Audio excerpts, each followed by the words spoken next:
Saudara, kita akan lanjutkan perbincangan soal Presiden ke-7 Republik Indonesia Joko Widodo yang hari ini melaporkan ke polisi terkait dengan dugaan kasus tuduhan ijazah palsu. Telah bergabung bersama kami, sudah ada mantan Menpora, ada Pak Roy Suryo. Selamat pagi, Mas Roy. Selamat pagi, Mas Roy. Yo, selamat pagi, Mbak Adisti. Ya, Mas Roy, Anda sudah mendengar informasi. Selamat pagi, Mbak Adisti. Ya, Anda sudah mendapat informasi soal Presiden ke-7 Republik Indonesia Joko Widodo ke Polda Metro Jaya untuk melaporkan sejumlah orang terkait dengan dugaan kasus tuduhan ijazah palsu. Respon Anda seperti apa? Iya, saya sudah mendengar tadi. Jadi saya meskipun kami di tengah-tengah acara deklarasi di Gedung Juang, tapi alhamdulillah saya juga sempat tadi lihat live streaming ketika ada breaking news Joko Widodo selaku Presiden ke-7 Republik Indonesia itu tadi melaporkan kami gitu ya di Polda Metro Jaya. Tanggapan saya bagus ya. Jadi dengan begini nanti seluruh rakyat Indonesia itu bisa menyaksikan bagaimana seorang pelapor itu harus membuktikan juga bahan-bahan yang dia miliki. Dalam hal ini adalah ijazahnya yang kita pertanyakan ataupun kita duga itu tidak benar alias palsu. Jadi saya kira bagus, Mbak. Jadi lanjutkan saja dan nanti kita uji dengan teknologi, kita uji dengan kebenaran dan mohon untuk tidak ada kriminalisasi. Itu aja, Mbak Adisti. Oke, kalau dari rekan-rekan media sih teman-teman wartawan belum ada nih siapa saja yang kemudian dilaporkan atau menjadi terlapor. Tapi apakah sudah ada masuk ke telinga Anda begitu Anda dan kawan-kawan atau juga masuk ke dalam nama yang dilaporkan begitu, Mas Roy?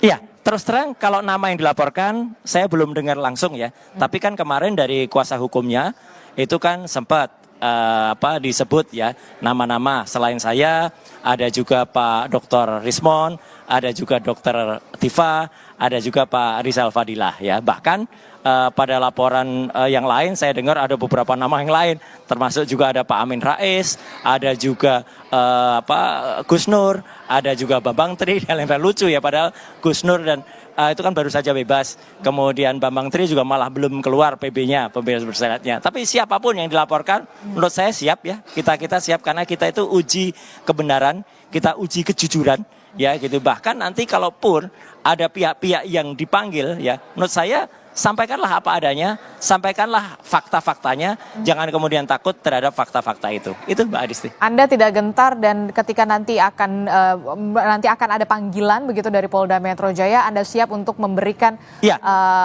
Anda sebagai ahli begitu? Oke, nggak ada masalah. Jadi artinya kan sepanjang pemeriksaan itu berlangsung dengan baik, sepanjang itu equality before the law ya, artinya tidak ada tadi yang saya bilang, tidak ada penekanan, tidak ada kemudian kriminalisasi, itu juga clear aja. Dan saya juga berterima kasih, alhamdulillah saya ini di tengah-tengah Gedung Juang dan di sini banyak sekali masyarakat dan mereka bikin deklarasi untuk kemudian mendukung kami ini. Jadi terima kasih untuk masyarakat yang sudah mendukung dan kita buktikan saja nanti ya, dan kita adu bukti ya, kalaupun nanti ada katakanlah ahli-ahli yang kemudian nanti akan melakukan verifikasi, oke, kita lakukan verifikasi dengan benar, kita adu data. Dan insya Allah rakyat Indonesia akan menyaksikan semuanya, gitu. Oke, Anda siap untuk adu bukti, adu data terkait dengan dugaan kasus tuduhan ijazah palsu ini. Bukti apa yang kemudian sudah Anda punya soal ini?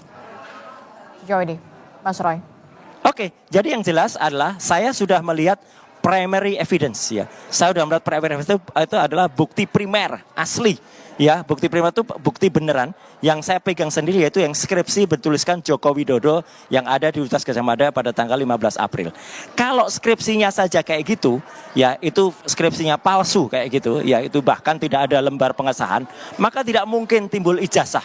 Jadi kalau skripsinya seperti itu ya, maka pasti ijazahnya palsu ya. Kalaupun nanti ada ijazah yang kemudian dalam tanda kutip itu bisa dibuktikan ya, dan ternyata ijazah itu mungkin dibuat dengan sangat rapi, kita sangat mempertanyakan kenapa bisa UGM mengeluarkan ijazah dengan skripsi yang abal-abal semacam itu. Jadi skripsinya saya katakan abal-abal ya. Saya Dr. Rismon sudah memeriksa sendiri, bahkan sudah kita lakukan uji fisik dan uji forensik terhadap skripsinya gitu. Dan jelas sekali bahwa skripsinya itu banyak sekali kesalahan, banyak sekali keganjilan, termasuk tidak ada lembar pengasahan, nama dosen pembimbing yang salah, ya, kemudian ada ketikan Times New Roman, bahkan berbagai hal lain yang nanti akan kita sampaikan di persidangan. Oke, disampaikan ke persidangan begitu. Ya. Itu artinya Anda lebih memilih untuk masuk ke ranah hukum, jalur hukum dibandingkan kemudian soal potensi islah di sana, permintaan maaf di sana.